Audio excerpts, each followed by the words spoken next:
Mi nombre es Liliana Vallejo, nací aquí en Barcelona y voy a hablarles de una persona que dejó mucha historia en nuestro pueblo, como fue el padre Bernardo Torres. Él llegó de Córdoba, vino como administrador de esta parroquia y llegó como cualquier sacerdote, pero en la memoria de todo este pueblo queda que además de sacerdote fue una persona muy cívica.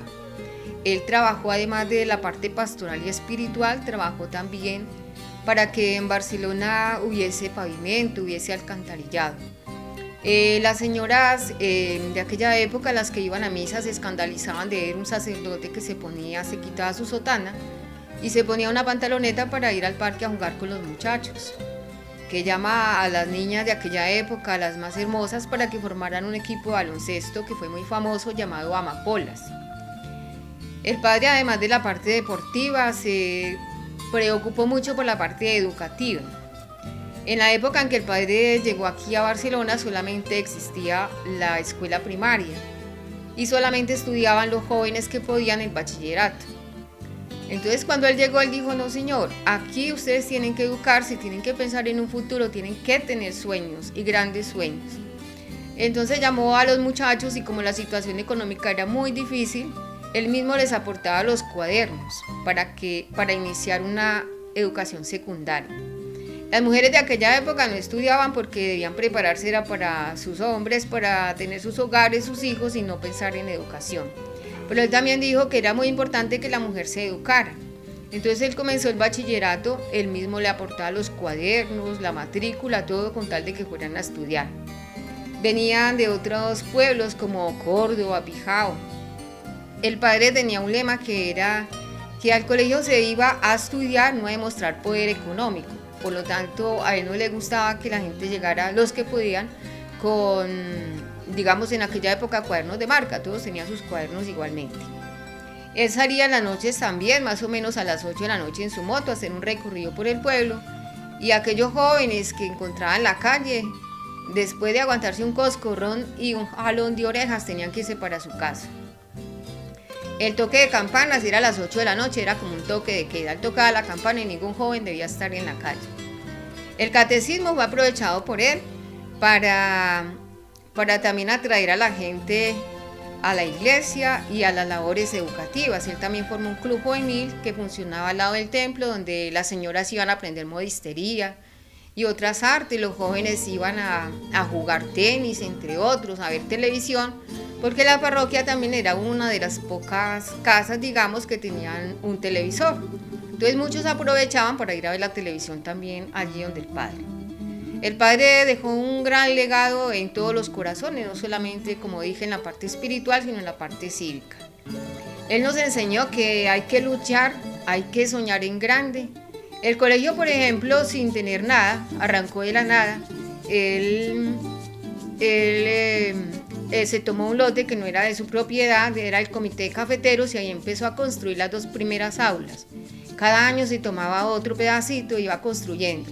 Los ladrillos y las piedras se hicieron marchas para ir construyendo el colegio. Todos, en la medida de nuestras capacidades, íbamos al río Santo Domingo a cargar la piedra para el colegio. El más chico cargaba una piedrita pequeña y el más grande tenía que echarse una piedra grande.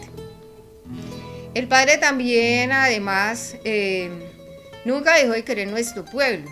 Él se fue de acá porque fue enviado a estudiar a Roma, su carrera de psicología, pero él siempre continuó viniendo a nuestro pueblo. Fue para él un dolor muy grande cuando el sismo de 1999, llegar y ver el Colegio San Bernardo en el piso.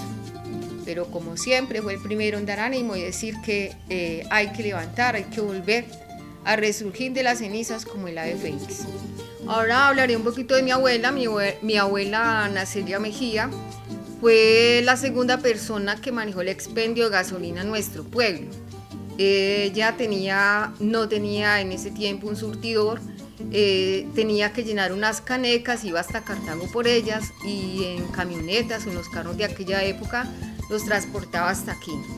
Ella surtía de gasolina, por ejemplo, en la época del batallón Rifles, a ellos les surtía los carros que ella llamaba minguerras. O sea que allí en ese expendio de gasolina se reunía mucha gente. En aquella época de la violencia llegaban ahí por gasolina los que ella llamaba pájaros, los chulos, los militares, y todos hablaban ahí de sus cosas. Ella tuvo que escuchar muchas cosas y callar para poder salvar su vida en la época de la violencia. Ella nos contaba que algunos militares, por ejemplo, decían que este pueblo no estaba bueno sino para verlo arder desde arriba del Alto del Oso, o escuchar, por ejemplo, que iban a matar a alguna persona y tener que callar, o tener que mandar a alguien que le avisara para que salvara su vida. Por muchos años tuvo el expendio de gasolina hasta que ya pues por los requisitos y eso tuvimos que dejar, y otras empresas ya mucho más grandes tomaron esto. A ella, allá todo el mundo tenía que ver con ella le decían la peligrosa. Ella había llegado muy joven a este pueblo desde el Tolima, y ella nos contó que vendiendo una vitrola que tenía y unas pertenencias personales empezó con su negocio de gasolina. Como hablamos que acabó una época de la violencia bipartidista, donde se mataban unos por liberales y otros por conservadores, cuando recrudeció mandaron a este pueblo al batallón Rifles. El batallón Rifles llegó para apaciguar la violencia que se registraba. Además ya empezaban a formarse las guerrillas y ellos estaban por las montañas. Pero el batallón Rifles marcó historia en este pueblo. ¿Por qué? Porque el pueblo había gente muy pobre y ellos llegaron con muchas cosas, con muchas dependencias, mucho personal, y entonces aquí tenían que buscar quién les lavara la ropa, quién les hiciera la comida. Y como ellos estaban bien abastecidos, por ejemplo, la comida que les quedaba, ellos le regalaban a la gente pobre.